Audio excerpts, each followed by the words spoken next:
वक्त एक बड़ी खबर आ रही है, उससे आपको रूबरू करवा दें। बाबा रामदेव के शरबत जिहाद वाले बयान पर हाईकोर्ट की टिप्पणी आई है। शरबत जिहाद संबंधी कथित टिप्पणी अनुचित है, दिल्ली हाईकोर्ट की ओर से कहा गया है। इसने अदालत की अंतरात्मा को झकझोर दिया है, दिल्ली हाईकोर्ट ने यह बात कही है। हमदर्द की ओर से पेश वरिष्ठ वकील मुकुल रोहतगी की दलील, ऐसे बयान से सांप्रदायिक विभाजन पैदा होता है, ये उनकी ओर से कहा गया है। और इसी पर और जानकारियों के साथ मेरे साथी अंकित गुप्ता जुड़ चुके हैं। सीधे आइए उन्हीं का रुख करें। अंकित, दिल्ली हाईकोर्ट की ओर से और क्या क्या कहा गया है इस पूरे के मामले को लेकर, और ये मामला है क्या, जरा ये भी बताइए।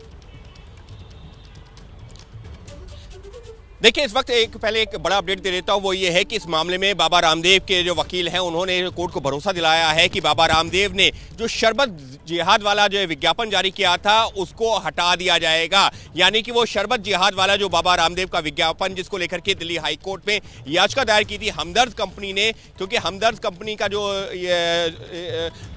उनका रुअफ़ज़ा आता है शरबत, उसको लेकर के बाबा रामदेव ने एक जो अपना विज्ञापन बनाया था जिसमें ये कहा था कि देखिए, एक दूसरी कंपनी है जिसका शरबत आता है, लेकिन उससे जो कमाई होती है उसके पैसे का इस्तेमाल वो मदरसा और मस्जिद बनाने में करते हैं। आप हमारी कंपनी का जो है शरबत पीजिए और इसका इस्तेमाल हम गुरुकुल बनाने में करेंगे। इस तरीके के शब्दों का बात की थी बाबा रामदेव ने अपने उस विज्ञापन में, जिसको लेकर के हमदर्द जो है हाईकोर्ट आया था। और हाईकोर्ट में मामले की सुनवाई के दौरान दिल्ली हाईकोर्ट ने एक अहम टिप्पणी की कि ऐसा विज्ञापन हमारी आत्मा को झकझोरता है। इतना ही नहीं, जो मुकुल रोहतगी जो वरिष्ठ वकील हैं हमदर्द कंपनी की तरफ से, उन्होंने यहां तक कहा कि पहले ही देश में कई तरह के विवाद चल रहे हैं, इस तरीके के विज्ञापन देश में जो आपसी जो सौहार्द है उसको और खराब कर सकता है, लिहाजा ऐसे विज्ञापनों पर रोक लगनी चाहिए। सौहार्द का जो उन्होंने जिक्र किया था, और उसी के बाद में अब जो है बाबा रामदेव ने कोर्ट को भरोसा दिलाया है कि ऐसे तमाम विज्ञापनों को वो हटा देंगे। और कोर्ट ने उनसे ये भी कहा है कि आप ये सुनिश्चित कीजिए कि भविष्य में भी इस तरीके के